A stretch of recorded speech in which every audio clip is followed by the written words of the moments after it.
కంచె గచ్చిబౌలి భూ వివాదంపై తెలంగాణ ప్రభుత్వం ఫోకస్ పెట్టింది. ఉన్నతాధికారులతో సీఎం రేవంత్ రెడ్డి కీలక సమావేశం నిర్వహిస్తున్నారు. సుప్రీంకోర్టు ఆదేశాలతో నివేదిక తయారీ, భవిష్యత్తు కార్యాచరణపై చర్చిస్తున్నారు.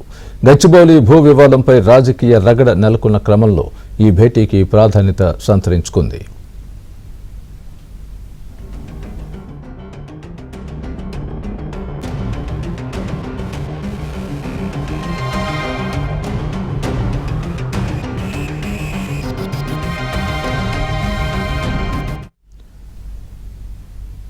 ఇదే అంశానికి సంబంధించి పూర్తి అప్డేట్ మా ప్రతినిధి నర్సింగ్రావు చెబుతారు. నర్సింగ్. స్వామి, సచివాలయంలో కొద్దిసేపటి క్రితమే ఈ 3 కీలక సమావేశాలు ముగిసిన తర్వాత ఇప్పుడు కంచగచ్చి బౌలి భూముల వ్యవహారం పైన ముఖ్యమంత్రి రేవంత్ రెడ్డి మరొక కీలకమైనటువంటి సమావేశాన్ని నిర్వహిస్తున్నారు. మొదట్లో మధ్యాహ్నమేమో దీనికి సంబంధించి సెలక్షన్ కమిటీ సమావేశాలు జరిగాయి. హ్యూమన్ రైట్స్ కమిషను, అదేవిధంగా ఈ కమిషనర్లు, దానికి సంబంధించినటువంటి మీటింగ్ అయింది. ఇప్పుడు ప్రస్తుతము ఈ అధికారులకు సంబంధించి కీలకమైనటువంటి సమావేశాన్ని నిర్వహిస్తున్నారు. ఈ కంచగచ్చిబౌలి భూములకు సంబంధించినటువంటి వివాదం పైన ఈ సమావేశానికి సిఎస్ శాంతికుమారి హాజరయ్యారు. అటవీ శాఖ అధికారులు, రెవెన్యూ శాఖ అధికారులు హాజరయ్యారు. ఇటీవల సుప్రీంకోర్టు చేసినటువంటి కమెంట్స్ నేపథ్యంలో భవిష్యత్తు కార్యాచరణ ఎలా ముందుకు వెళ్లాలనేటువంటి దానిపైన చర్చిస్తున్నారు. దాంతో పాటుగా సిఎస్ కు నివేదిక సమర్పించాలి, ఈ నెల 16 వరకు 5 ప్రశ్నలకు సమాధానాలు చెప్తూ అని చెప్పి ఆదేశించినటువంటి నేపథ్యంలో దీనిపైన కూడా నివేదిక రూపకల్పన, భవిష్యత్తు కార్యాచరణ పైన కూడా ఈ రోజు ఈ సమావేశంలో ముఖ్యమంత్రి రేవంత్ రెడ్డి అధికారులతో చర్చిస్తున్నట్లుగా తెలుస్తా ఉంది. ప్రధానంగా ఇటు సుప్రీంకోర్టుకు చేరినటువంటి సమాచారంలో కూడా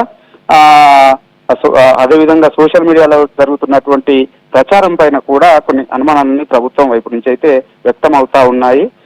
ఫేక్ వీడియోల్ని, ఫేక్ ఆడియోల్ని పెద్ద ఎత్తున ప్రచారం చేసి అక్కడ లేని వన్యప్రాణులు ఉన్నట్లుగా ప్రచారం చేస్తున్నారు. అక్కడ అసలు ఆ భూమికి హెచ్సిఏకు ఏ విధమైనటువంటి సంబంధం లేదు, అయినప్పటికీ అక్కడ విద్యార్థుల్ని కావలసుకొని రెచ్చగొడుతున్నారు అనేటువంటి మాట చెప్తా ఉంది ప్రభుత్వము. సో అందుకు సంబంధించినటువంటి పూర్తి వివరాలని, పూర్తి వాస్తవాలని ప్రజల్లోకి బలంగా తీసుకువెళ్లాలనేటువంటి ఆలోచనతో ఉంది. 400 ఎకరాలు ప్రభుత్వం ఏ విధంగా 20 ఏళ్ల పాటు కొట్లాడి కోర్టుల్లో విజయాన్ని సాధించి ప్రభుత్వ స్వాధీనంలోకి తీసుకొచ్చింది. సో దాన్ని ఏ విధంగా భవిష్యత్ అవసరాలకి వినియోగించుకోవాలని భావిస్తా ఉంది. అందుకు సంబంధించినటువంటి పూర్తి వివరాలని ప్రజల్లోకి బలంగా తీసుకువెళ్ళాలి. విపక్షాలు చేస్తున్నటువంటి ఏదైతే దుష్ప్రచారం ఉందో, దుష్ప్రచారాన్ని చేస్తా ఉన్నది, లేని వీడియోల్ని, ఫేక్ వీడియోల్ని క్రియేట్ చేస్తున్నారు. ఎక్కడో వైజాగ్ లో దుప్పులు బయటకు వచ్చినటువంటి వాటిని ఇక్కడే గచ్చిబౌలిలో నుంచి బయటకు వచ్చినట్లుగా ప్రచారాన్ని చేస్తా ఉన్నారు. వీటన్నింటినీ కూడా బలంగా తీసుకువెళ్ళాలి. ఆ విషయాలన్నింటినీ కూడా స్పష్టంగా సుప్రీంకోర్టు దృష్టికి కూడా తీసుకువెళ్ళాలి అనేటువంటి ఆలోచనతో ప్రభుత్వం ఉంది. సో వీటన్నింటినీ కూడా కులంకషంగా చర్చించి ఈ నివేదికలో పొందుపరిచేటువంటి దానిపైన ఈ రోజు ఆ దిశగా చర్చలు ప్రభుత్వం చేస్తా ఉంది. ఈ సమావేశంలో దీనిపైనే ఇటు అటవీ శాఖ అధికారులతో, అదేవిధంగా ఇటు రెవెన్యూ శాఖ అధికారులతో టైటిల్ ఇవ్వాలని చెప్పి భావించారు. వాస్తవానికి ఇప్పుడు ఉన్నటువంటి హెచ్సిఓతో పాటుగా హెచ్సిఓ భూముల విషయంలో కూడా టైటిల్ లేదు ఇప్పటి వరకు. అక్కడ యూనివర్సిటీ ఉంది కానీ టైటిల్ లేదు. ఇటీవల కాలంలో ప్రభుత్వము టైటిల్ ఇవ్వాలనేటువంటి ఆలోచన కూడా చేసింది.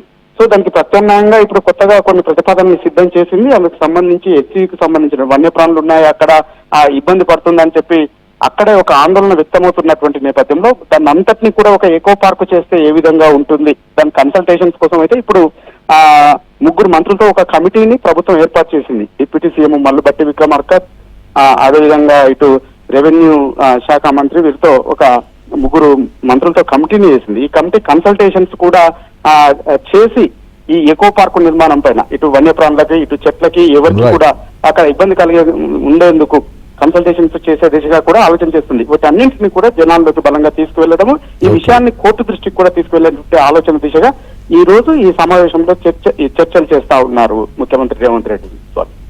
Right nursing, thanks for the update.